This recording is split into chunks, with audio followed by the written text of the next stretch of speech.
Well, out here in the shop, in full preparation mode for the Grand Lake Toyota Series, going to start practicing tomorrow. And as you can tell, you can see what I'm going to be using here. Got a big supply of the Block at Old School jigs. I got my pork there. So that's any indication of how I'm going to be fishing that tournament. Hey gang, what's up? Welcome back here to another edition of Intuitive Angling, and thanks for stopping by today and checking the video out. Much appreciated. Today we're going to sort of give you guys a pre-practice analysis report on the Grand Lake Toyota Series tournament that's coming up this week. I'm going to start practicing probably half a day tomorrow. I got to do a promotion for Bridgeford down at Grove, Oklahoma, and then I'll have Monday and Tuesday 2 full days, and then probably half a day on Wednesday. So practicing a little bit more for this one. I usually just practice 2 days, but man, I'm really going to spend some time trying to qualify for that Toyota Series Championship because it's on Table Rock next November, and I'd really like to get a shot at that. So I'm going to practice maybe another day than what I normally do for that.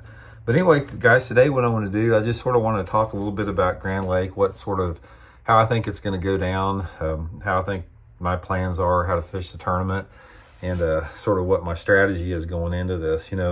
You guys that have watched the channel, you know that, I fished Grand Lake forever. My mom and dad had a trailer down there for 30 years down by Sailboat Bridge, and it was only like 35 miles from our house in Joplin. So, Grand Lake is where Grand Lake and Table Rock, that's where I learned how to fish at, and that's where all my time's at. So I'm really looking forward to this. But the thing about it, guys, we've talked about Grand Lake a lot on this tournament, about how it's sort of overfished and too many tournaments here. And it's hard for me to get excited for tournaments at Grand Lake like I used to, because they've had so many tournaments at Grand Lake that everybody knows where the good areas are.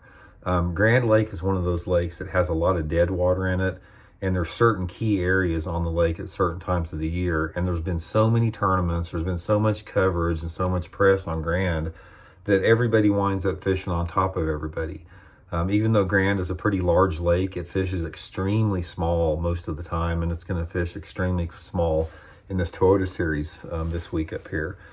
So given that, you have to factor that into your plan for the practice in here, because it's not like a lot of tournaments you see. You see the Bassmasters Classic here, and you see Red Crest, and those guys, there's 50 dudes out there fishing the lake, but we're going to have, 200 some boats in this tournament, plus everybody else that's fishing the lake. So it's going to get covered up, and it's going to get pounded like it always does. It always gets pounded.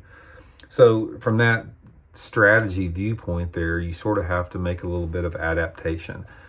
First of all, let's talk about how this tournament's going to get won. I have, just like I predicted correctly at Table Rock, the tournament was going to get won live scope and swim baits or A-rigs.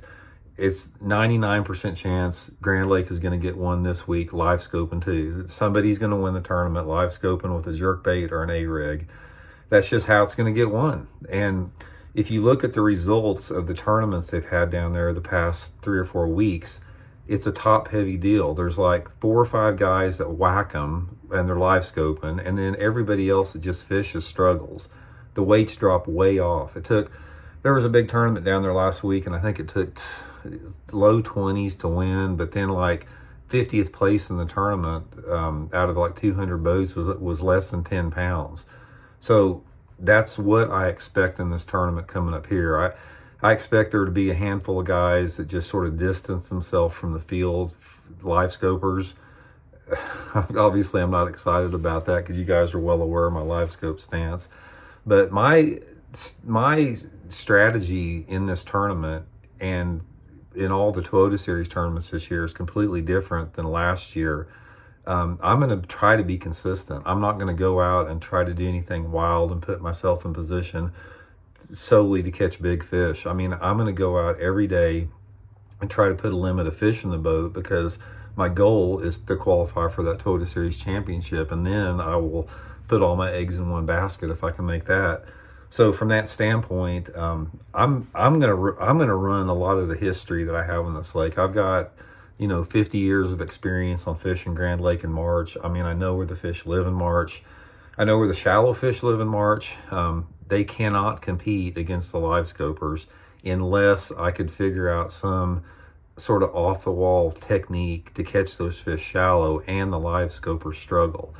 Now, I looked at the extended forecast, and we're going to have some nasty conditions in the tournament. It's supposed to be raining, possibly some snow showers in the tournament. That's going to open up some stuff for the shallow bite that probably would not existed, and that may or may not hurt the live scopers.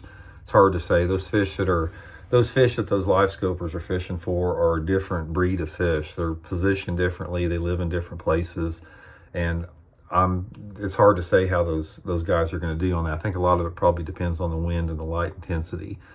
So anyway, my plan in this tournament is pretty simple. I mean, I'm gonna run as many places that I know where those better March fish live at, and I'm gonna really try to spend my 3 days of practice trying to get keyed in on the bait that the bigger fish want, and the bait that the most fish want. My primary goal right off the bat is I'm going to try to go out there and put myself around the position that I best think I can catch a limit of fish. And then, based upon how that's going or not going, then I may try some other stuff that can produce kickers. But the last 2 Toyota Series tournaments I fished down there, I cast a check in one of them, and the other one I did good the first day of the tournament, but did bad the second day and barely missed a check.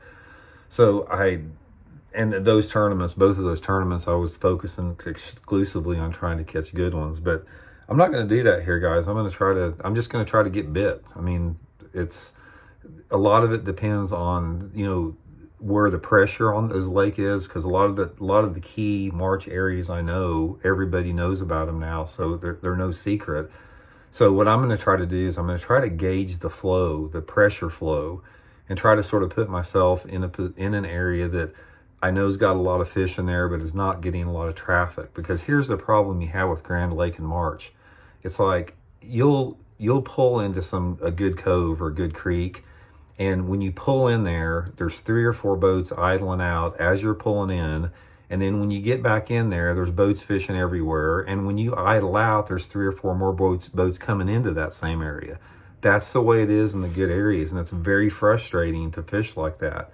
That's the reality of Grand Lake that's been created by too many tournaments on the lake. So in order to do well in an area like that, you have got to key in on a specific lure technique that simply just can produce under those conditions.